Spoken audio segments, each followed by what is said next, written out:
उत्तर प्रदेश के इटावा जिले में परिवार के 4 लोगों की जान लेने वाले मामले में आरोपी मुकेश की ओर से बताई गई हत्याकांड की कहानी किसी के गले नहीं उतर रही है। इसमें कई तरह के सवाल उठ रहे हैं। सहमति से सभी को नींद की गोलियां खाने से लेकर खुद ट्रेन के नीचे लेटने तक की कहानी महज नाटकीय लग रही है। नमस्कार, मेरा नाम है मृत्युंजय त्रिवेदी और आप देख रहे हैं अमर उजाला। 11 नवंबर की रात ट्रेन के नीचे लेटकर जान देने का प्रयास करते हुए जीआरपी और आरपीएफ ने सराफा कारोबारी मुकेश वर्मा को पकड़ा था।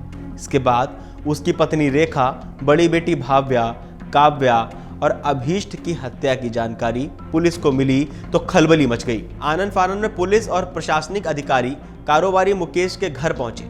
पुलिस पूछताछ में मुकेश ने बताया कि उसकी पत्नी और तीनों बच्चों को उनकी सहमति से नींद की गोलियां खिलाईं और उनके अचेत होने पर सभी को गला कसकर मार डाला था। करीब 15 घंटे 20 मिनट बाद पत्नी के फोन पर स्टेटस लगाकर और सीओ सिटी के सीयूजी नंबर पर सुसाइड नोट भेजकर घटना के बारे में बताया था। वहीं इसके बाद एक और बड़ा खुलासा हुआ। बताया जा रहा है कि परिवार के मुखिया मुकेश कुमार वर्मा का कानपुर की एक महिला से अफेयर था। रुपयों को लेकर भी परिवार में विवाद रहता था। मुकेश आर्थिक तंगी से घिर गया था। उसके कई लाख रुपए रिश्तेदारों पर थे, वो देने के लिए तैयार नहीं थे। मुकेश ने पत्नी और 3 बच्चों की हत्या की प्लानिंग पहले ही कर रखी थी। उसने पुलिस को पूछताछ में बताया कि वो करवा चौथ वाले दिन ही खुदकुशी करना चाहता था, लेकिन उसे उसकी पत्नी रेखा ने रोक लिया था। रविवार को जब एक बार फिर मुकेश ने मरने की बात की तो पत्नी रेखा ने कहा था कि हमारे बाद बच्चों को कौन देखेगा, इसलिए उन्हें भी साथ लेकर मरने का फैसला किया गया। हर कोई ये जानना चाहता था कि ऐसा क्या हो गया कि मुकेश ने इतनी बड़ी घटना को अंजाम दे दिया। मुकेश के कुछ करीबियों की माने तो कुछ साल पहले कानपुर में मुकेश की किसी महिला से दोस्ती हो गई थी। इसकी जानकारी पत्नी को होने के बाद परिवार में तनाव की स्थिति रहने लगी थी। महिला दोस्त भी कई तरह से मुकेश को परेशान करती रहती थी। बताया जा रहा है कि महिला तलाकशुदा थी। हालांकि अभी तक की जांच पड़ताल में पुलिस ने ऐसे किसी भी तथ्य की जानकारी होने से इनकार किया है।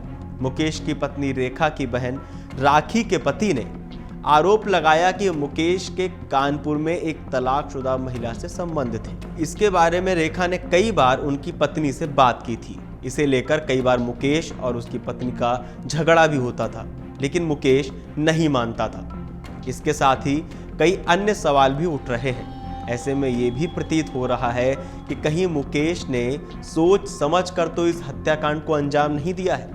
आपको बता दें कि परिवार को खत्म करने के बाद मुकेश रेलवे ट्रैक पहुंचा और जान देने की कोशिश की। हालांकि उसे पकड़ लिया गया। मुकेश का स्वास्थ्य खराब होने पर उसे जिला अस्पताल में भर्ती कराया गया था। यहां उसने बताया कि उसके 15 लाख रुपए करीबी रिश्तेदारों के पास हैं, जिसे वो दे नहीं रहे हैं। इस वक्त कामकाज नहीं चल रहा है, जमीन भी नहीं बची थी। इस पर वही रिश्तेदार आए दिन ताने भी मारते थे। इससे वो काफी परेशान था। ये पूरी बात सुसाइड नोट में लिखकर सीओ सिटी को भेज दी है। बताया कि पत्नी और बच्चों को मारते हुए बहुत तकलीफ हो रही थी, लेकिन क्या करता, मजबूर था। तानों से परेशान होकर ये कदम उठाया है। पत्नी और तीनों बच्चों को मौत के घाट उतारने के बाद मुकेश दिन भर की जो कहानी बता रहा है वो भी किसी के गले नहीं उतर रही है। मुकेश का कहना है कि चारों की हत्या के बाद उसने पत्नी की 2 अंगूठी अपने एक परिचित सराफ को बेची। उससे जो रुपए मिले उनसे 2 लोगों का 15,700 रुपए का उधार चुकाया। इस तरह से सोमवार का पूरा दिन बीता। इसके बाद रात 9 बजे रेलवे ट्रैक पर जाकर जान देने का फैसला किया। एसएसपी संजय वर्मा ने बताया कि सुसाइड नोट की जांच की जा रही है। तथ्य के आधार पर कार्रवाई होगी। लालपुरा निवासी अखिलेश उर्फ लालू ने बताया कि वो 6 भाई थे। इसमें सबसे बड़े भाई रत्नेश वर्मा ARTO कॉलोनी के पास रहते हैं। इस मकान में राकेश, अवधेश, मुकेश और सबसे छोटे भाई रघुवेश का परिवार रहता है। मुकेश की गल्ला मंडी में दुकान थी, उस पर रघुवेश बैठते थे। रघुवेश की बीमारी के चलते साल 2021 में मौत हो गई थी। साल 2022 में मुकेश ने दुकान 16 लाख रुपए में बेच दी थी। अखिलेश ने बताया कि मुकेश दिल्ली में मकान बनाकर रहने की बात कह रहा था। बड़े भाई रत्नेश ने बताया कि सोमवार को उनका जन्मदिन था। वो गाड़ीपुरा मोहल्ले में रह रही मां चंद्रकला से शाम को टीका कराने गए थे।